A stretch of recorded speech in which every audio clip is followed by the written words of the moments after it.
जय श्री सद्गुरुदेवाय नमः। जय श्री गणपति देवाय नमः। ओम नमः शिवाय। रुद्र संहिता सती खंड 24वां अध्याय।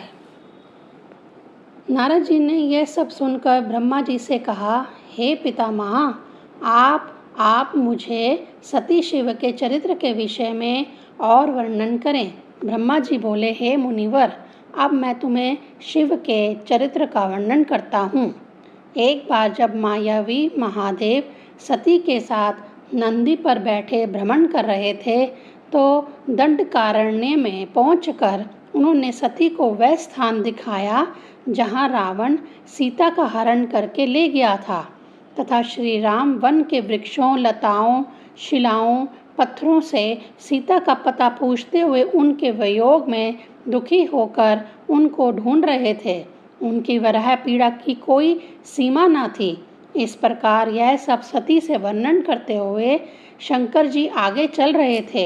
इसी बीच उन्होंने सती को ढूंढते हुए विराही भगवान राम और लक्ष्मण को देखा। उनके दृष्टिगोचर होते ही शंकर जी ने तुरंत दूसरे मार्ग से जाकर श्री राम की प्रसन्नता से प्रणाम किया और जय शब्द का उच्चारण करते हुए श्री राम को अपना दर्शन दिया।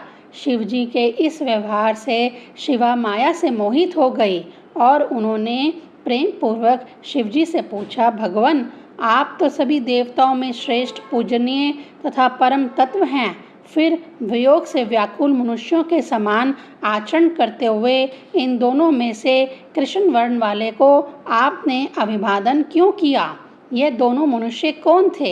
हे नाथ, आपके इस अद्भुत आचरण का कारण जानने के लिए मेरे मन में बहुत उत्सुकता है, क्योंकि आराधक भक्त को ही अपने आराध्य देवता को प्रणाम करना चाहिए। इस प्रकार माया से मोहित तथा चकित व शंकित सती को देखकर शिवजी बोले, हे महेश्वरी, मैंने इन्हें सादर प्रणाम किया। यह वरदान का प्रभाव है। इक्ष्वाकु वंश में उत्पन्न हुए ये दोनों भाई बहुत प्रज्ञावान हैं। इनके पिता दशरथ हैं तथा इनका नाम राम व लक्ष्मण है। यह गौर वर्ण वाले लक्ष्मण हैं जो शेष जी का अवतार हैं। ज्येष्ठ का नाम रामचंद्र है। यह स्थिर तथा जगत पालक विष्णु के अवतार हैं।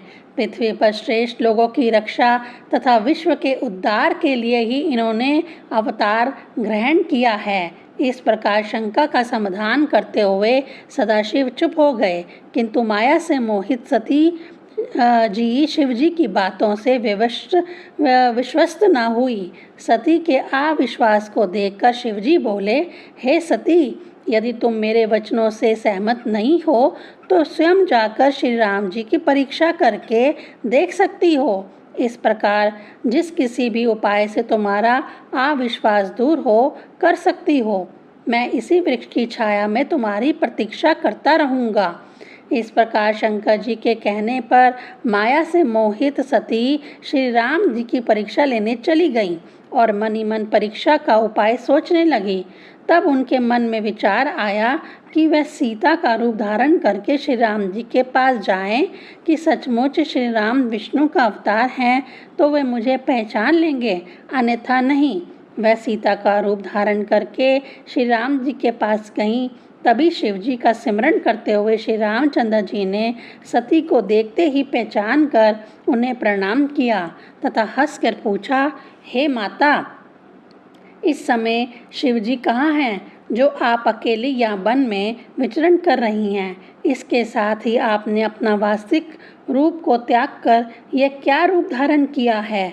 श्री राम के वचनों को सुनते ही आश्चर्यचकित सती लज्जित हो गई तथा महादेव के वचनों को सुनकर पश्चाताप करने लगी तथा राम वेशधारी विष्णु जी से कहने लगी, हे राम, मैंने तुम्हारी माया जान ली, किंतु आपको शिवजी ने प्रणाम किया, इसका कारण जानने की मुझ में तीव्र उत्कंठा है। कृपा इसका वर्णन कर मेरा संदेह दूर करें। सती के ये वचन सुनकर श्री राम जी के नेत्र प्रेम से खिल उठे। ओम नमः शिवाय।